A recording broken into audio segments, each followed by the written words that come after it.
News dump. Mac, put those white jeans away.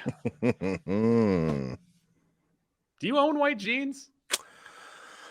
You know, I don't know if I've ever owned white pants. I've got some white shorts, couple pairs of white shorts. White pants really isn't going to be very flattering for my body type here. So no, I don't own white pants. I might own a couple of jeans, or I used to. I only own one pair of jeans now. I'm currently wearing them. They're just blue. I'm trying to think if I owned a light-ish tone of jeans that would even be close to white. I have a dark blue pair of jeans, a light blue pair of jeans, a black pair of jeans. That might be it. I might have a fourth pair, but only 3 or 4. And then I have probably like 3 or 4 pairs of slacks. And that's it. That's all I got. That's all you need. That's good pants talk. News dump. Back next week, we will be at Idle Hands Craft Ales, 89 Commercial Street, Malden, Massachusetts, for trivia. What is the topic, you ask?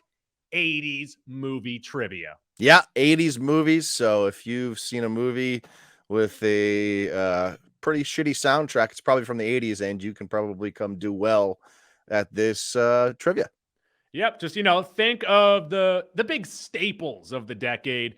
Think of the big filmmakers of the decade. Think of the big genres of the decade, and that will be our focus.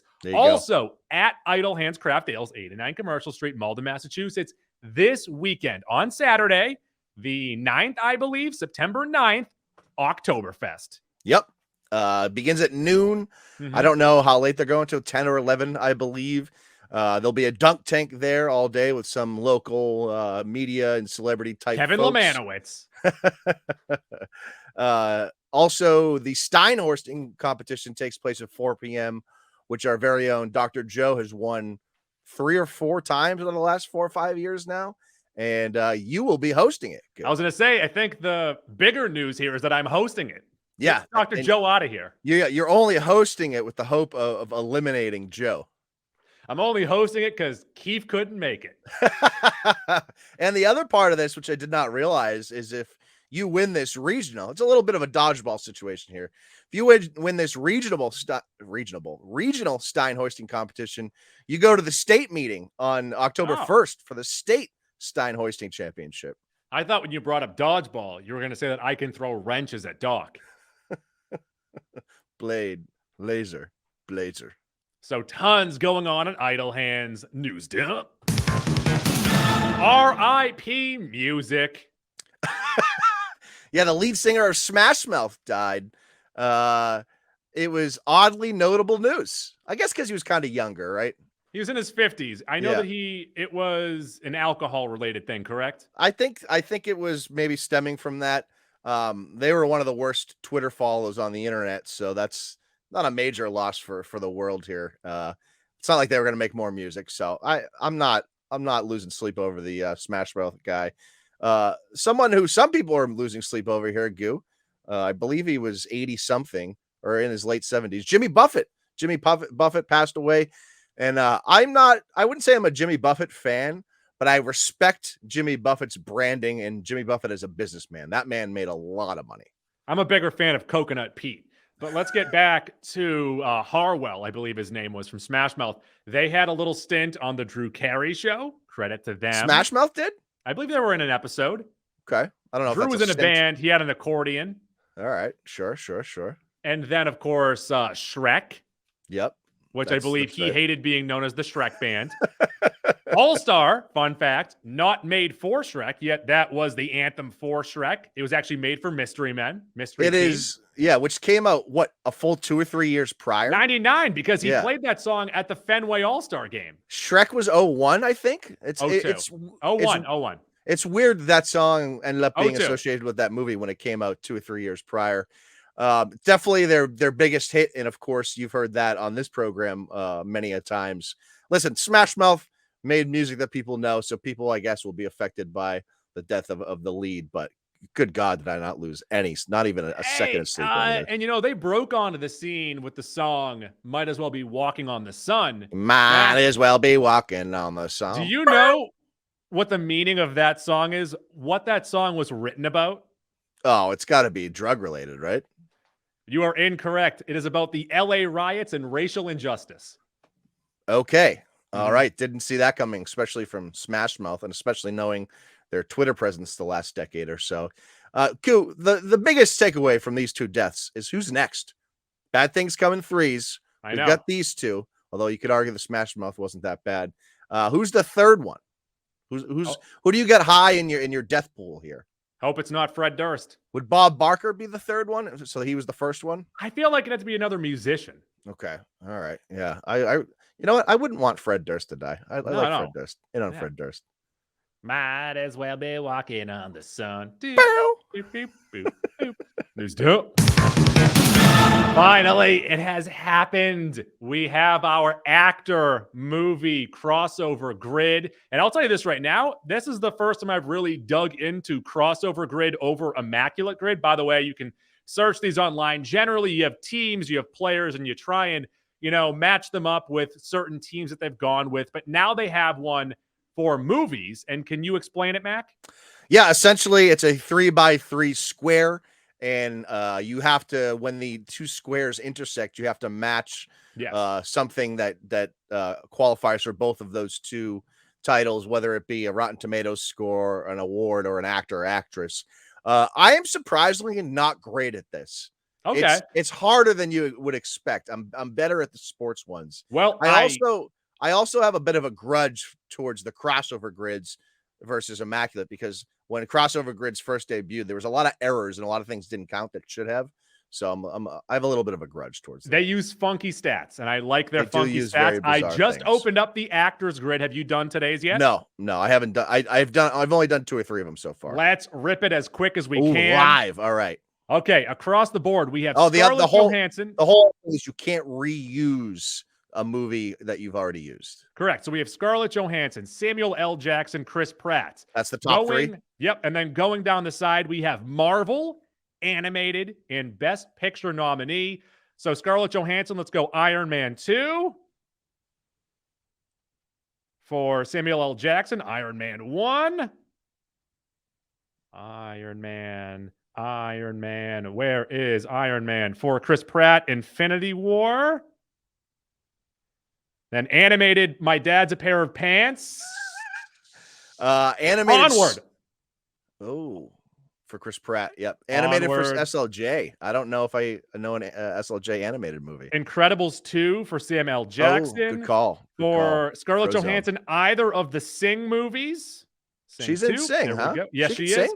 And then Best Picture nominees, Chris Pratt was Moneyball. Moneyball, yes, that counts. Yep. Or you could do Zero Dark 30. He was also in that. Ooh, which one do you want to do? Let's do Zero Dark 30. Zero Dark 30. Sam L. Jackson, Django. Yeah, good call. Can you help me out with Scarlett Johansson? ScarJo. I'm trying to think of her best roles here.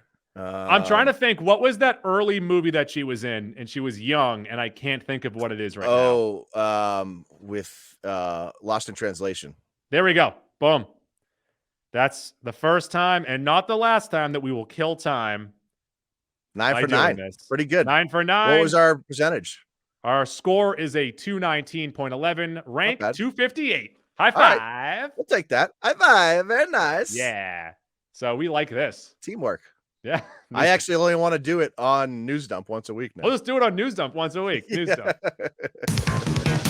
We'll actually show the screen next week. I didn't have the ability right now. Mac, do you have this story about the Goosed Tomatoes? Yeah, a lot of controversy here with Roddy T's breaking this week. And it's not so much the news itself. It's something we all sort of suspected anyways. It's the fact that Variety was able to confirm all of our suspicions. So this is from Variety, a Variety article hitting the internet a couple days ago. And essentially the premise of this article is that Variety was able to confirm that there are movie publicity companies, specifically one in this case, that are paying reviewers for their reviews, or if they don't like the movie, to not post their bad review. This stems from the movie Ophelia, a 2018. I think it was like a drama that no one really saw.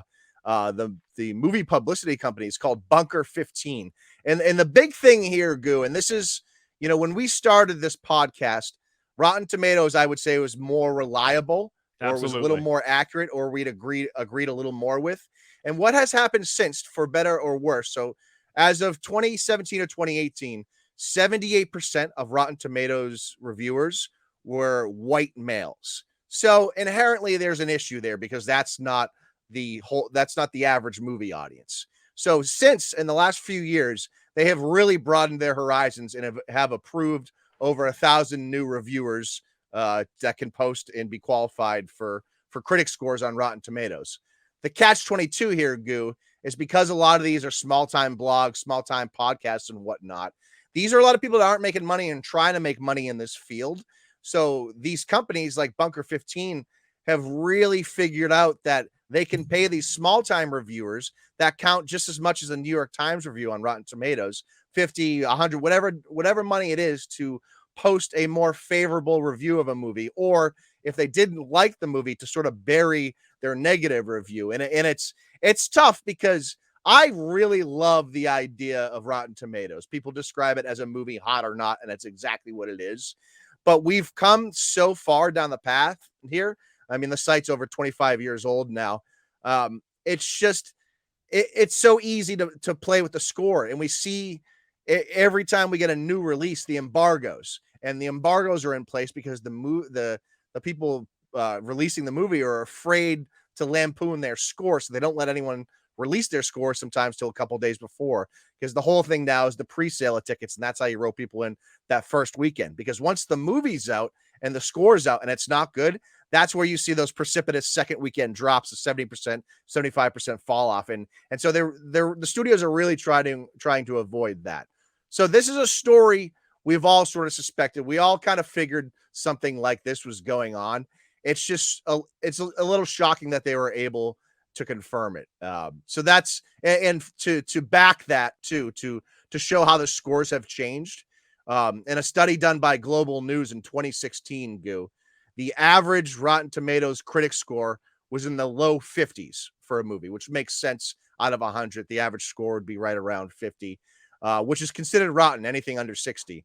In 2021, when they did the same study, the average score had climbed over 60%. Oh. So now the average movie was considered, good, quote unquote, or it wouldn't be considered rotten on there. I think between 60 and 70, they get the buttered popcorn one, I think and then 60 over 70. and 65 is that what it is? Yes. Yeah. So there is technically 3 logos there.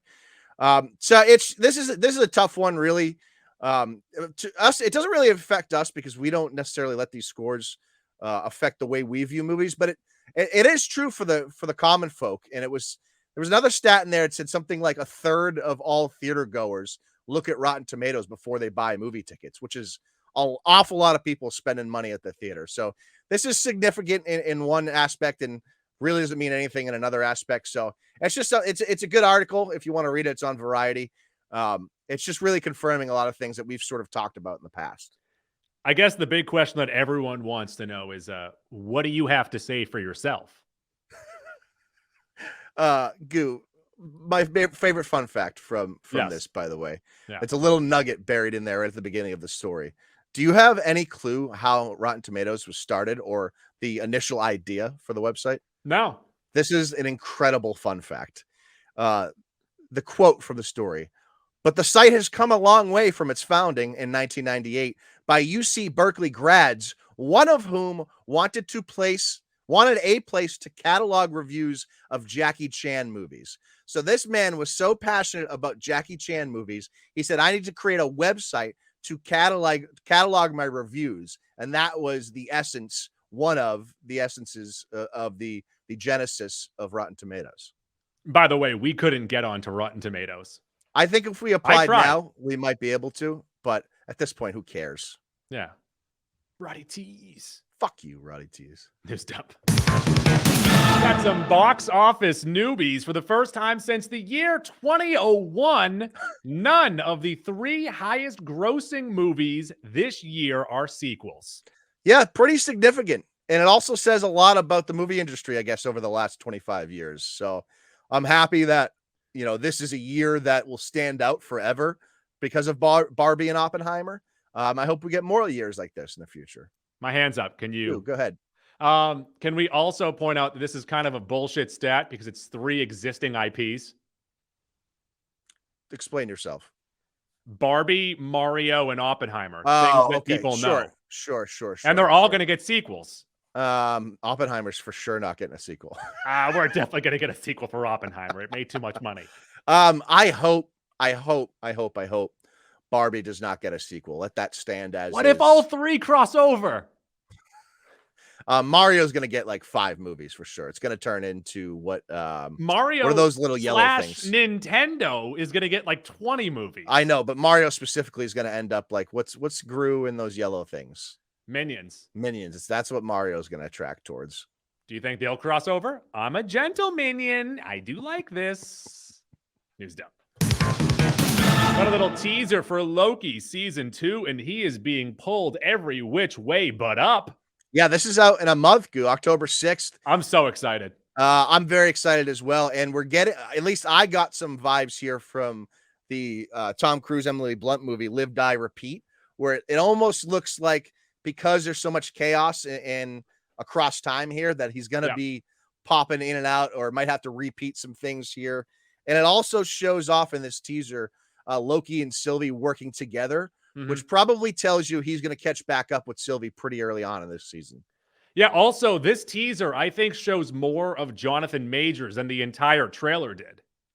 Yeah, it's a good point. And I wonder now, there was also news there where his case got pushed off, I think, a few more months. I wonder if they're a little more confident that he's going to beat those charges now. I'm not sure. Who knows? News dump. Got a runtime for the Marvels, the shortest in MCU history at 1 hour and 38 minutes. Sans credits, 133. Yeah, 93 minutes, under 100. There have been some stuff, Nia DaCosta has been talking about how this is very different from the rest of the MCU. And that could be good or bad, but it seems like as it's shaping up, the more I am cautiously optimistic about this, the more I think it's actually going to be pretty good. Again, cautiously optimistic is the word though, because there's still obviously a chance that this isn't that good, but I liked Captain Marvel more than most. I liked Mrs. Marvel more than most, or Ms. Marvel. She's not married. And then of course we're getting Photon back here too, which will be her big screen debut. So it's 3 characters I've liked before to a pretty good degree. So I feel like I'm definitely going to like this movie. Yeah, so there's 2 possibilities here with a runtime of 93 minutes. And that is you either have a disjointed mess because they cut so much out to like, okay, we don't need all this stuff. And then the runtime's just that short because they cut so much. Or it is all thrill, no fill. I think there's also a third possibility here where it's shaping up to be sort of a part 1 of a 2-part story that the rest of the story will play out in an Avengers movie or something like that. Oh. What if they just did it with all the Marvel movies now? 90 minutes. Get out. Maybe. News dope. Speaking of Marvel, we have some date changes, Mac. Yeah, the Echo show, which was scheduled for November of this year, has been bumped to January of 2024. I don't think anyone's really too upset about that. No one's really looking forward to that, I don't think. More importantly, X-Men 97 was slated to debut this fall. That, of course, is a continuation of the animated series from the 90s. That got bumped all the way to fall of next year. So that's delayed a full year. And then Goo, at the Agatha series, originally titled Coven of Chaos, and then was announced as House of Hartness, is now called Agatha Darkhold Diaries, and that's been bumped from this winter to fall of 2024, which is going to lead into Halloween. They're teasing it as, and here's the explanation, and tell me if you buy this or not. A source tells Variety that this is less a sign of indecision on Marvel's part and more a suggestion that Agatha is up to her old skullduggery, talking about the name changes here. So the fact that they use the word skullduggery, great word. You pulled me right in. Great. And do I like this show now? Well, I think it's an excuse now that they're on their 3rd name of the show that actually just marries well with the idea. And they're saying they're doing this on purpose somehow to show that Agatha really is up to the old trickery there. So who knows? Yeah. But Ironheart, right? That's getting post. Oh, right. Yeah, we got some just straight up on pause. So these are shows that probably haven't finished yet, Yeah. or still they're still shooting or in production. Heart is on pause. Of course, we saw Riri Williams in Wakanda Forever. Daredevil Born Again. That's probably the one that people are going to be most upset about. Yes. If they haven't finished shooting yet, I don't think that comes out till 2025. Yeah, and then also they might try and push Ironheart closer to Armor Wars if either of those ever come out. Yeah, that would make sense. And then Wonder Man, which I think has just barely begun production, is also halted. News up. Rumor has it. Rumor has it. Josh Hartnett Rumor as has Doctor it. Doom. I'll tell you what. I saw this on Reddit, so I had to share it with you in the hashtag Dork Boys. Keith does not like this idea. Goo, I love this idea, and I only love this idea because of how good he was in Oppenheimer. The stern veracity that he showed in Oppenheimer would play very well as Doctor Doom. News down. Got a trailer for Gen V. Looks a lot like a New Mutants, right? Kind of like the feel. I just want to give you credit there for not having any opinion on Josh Hartnett, so you can't have a wrong opinion. I don't care about rumors. You put it in there. I'm going to let you speak your word. Okay. But I hate the social media rumor mill so much, and people will quote tweet and be like, "I hate this." It's like, well, that's probably not going to happen. My headphones are about to die, so I'm gonna change them out here. Talk about Gen V. Gen V looks a lot like a New Mutants-esque movie here, or television show. Sorry, and it's going to be rated R. It's going to have that same dirty adult feel that The Boys has. It looks like they're going hard with Homelander as their god, if you will. And then I'm seeing some puppets. I'm seeing some Muppets, and I'm curious what's happening here. I'm very intrigued by this whole puppet situation. It seems like there's going to be someone whose ability is to be able to control puppets, right? Puppets. No, the puppet master. Turn people into puppets was my guess. I'd like them to be able to just control puppets, like an army of puppets. That's much less cool. It's not cool either way, I should say. That obviously is invoking Happy Time Murders, number one. Number two, it also shows that Ashley, who is like the manager of the Seven and also a head popper, are going to be involved in this. And to your point, I think it's a good call with like sort of a New Mutants vibe where it's spooky. 18 to 22-year-old type characters who barely have control of their powers or just learning how to. I like the mini one. I like the little shrink-a-dink. Yeah, and we got, of course, a great mini shrink inside a pee-pee scene last season. So this looks pretty good. Anything attached to The Boys at this point, I'm all in on. So I'm definitely going to watch this. News down. Trailer for Thanksgiving. You sent this to me just prior to the dump, and looks like a slasher. I'm in. Yeah, this is pretty. I think it's basically a B movie. This reminds me of what was that Santa one that you liked? Jerry Seinfeld stars in it, right? No, what was it? Was it Goldberg or was that the other one? What are you talking about? Goldberg was in one like 2018, I think. What was the Santa one that came out last year or the year before that you liked? I thought you meant. So first off, you're talking about Violent Night. Oh, that was not a horror movie. That was not a horror movie. Are you thinking of Silent Night, Deadly Night? No, I was referring to the David Harbour movie. I'm gonna decide what you're thinking of. Okay. Thanksgiving is an Eli Roth horror movie, and of course, you know Eli Roth from Cabin Fever and Hostel from the early mid 2000s. This movie stars McDreamy, Patrick Dempsey, as well as TikTok star Addison Rae. So that is an interesting cast. And this all stems, Goo, from a 2007 short that Roth directed, 2 or 3 minutes. It was a spoof on holiday slashers. And ever since then, his fans and horror fans have wanted him to direct this type of movie. So here it is now. That comes out November 17th, the week before Thanksgiving. So I would say I'm looking forward to this, but this might end up being a really fun movie. Will this be better or worse than Thanksgiving? I did not watch Thanksgiving. So Thanksgiving is about a turkey that is most likely a puppet that murders people. All right, so probably much better. All right, well, news dump. You're wrong, by the way, but we got a teaser for season 7 of Rick and Morty. Yeah, this is coming October 15th. I'm really interested to see how they continue this series without Justin Roiland, how they're going to move on from Justin Roiland, who does a lot of the character voices for the show. Most notably Morty. So I don't know I don't know how to feel about this. I'm obviously going to tune into season 7. My thought was they should have just stopped making the show. That's I think I simple as dipped that. out after season 5. Really? Yeah. All right. Well, I know when season 6 came out, everyone talked about it. I was like, okay. you were maybe never the biggest Rick and Morty fan either. You just kind of liked it. That's a good point. I only kind of liked it. News dump.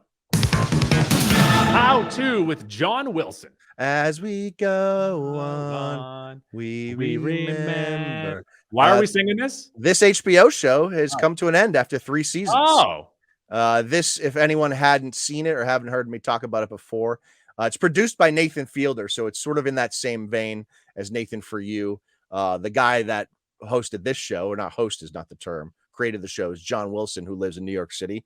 And John Wilson has this amazing ability of talking to complete strangers and getting insane stories out of them. And you know this, and we talk about this with your coworker Matt Shearer all the time.